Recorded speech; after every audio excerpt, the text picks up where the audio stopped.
Another day, another story. Detective James had seen it all.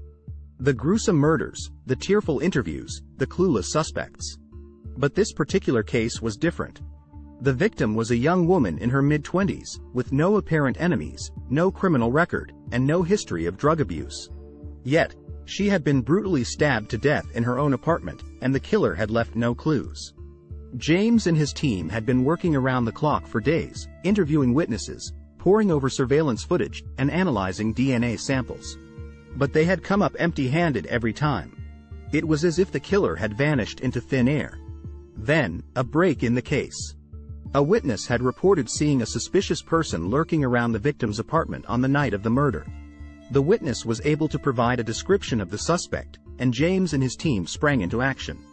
They found the suspect, a man in his late 30s, living in a rundown apartment on the outskirts of town.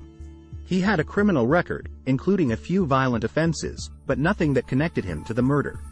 James interviewed the suspect for hours, trying to get him to confess or slip up. The suspect was cool and collected, denying any involvement in the murder and maintaining his innocence. James grew frustrated and angry, feeling like he had hit a dead end. But then, one of James's fellow detectives discovered something that changed everything. The suspect had a history of mental illness, including delusions and paranoia. James arranged for the suspect to undergo a psychological evaluation, and the results were shocking.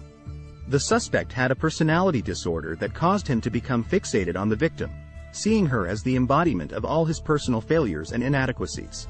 He had stalked her for weeks, watching her every move, and had eventually snapped, breaking into her apartment and stabbing her to death in a fit of rage. James and his team were relieved to have finally solved the case, but they couldn't help feeling a sense of sadness and horror at the senseless murder of a young woman.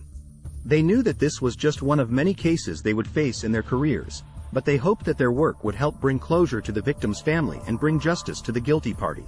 Like and subscribe if you like the short story. Thanks for watching.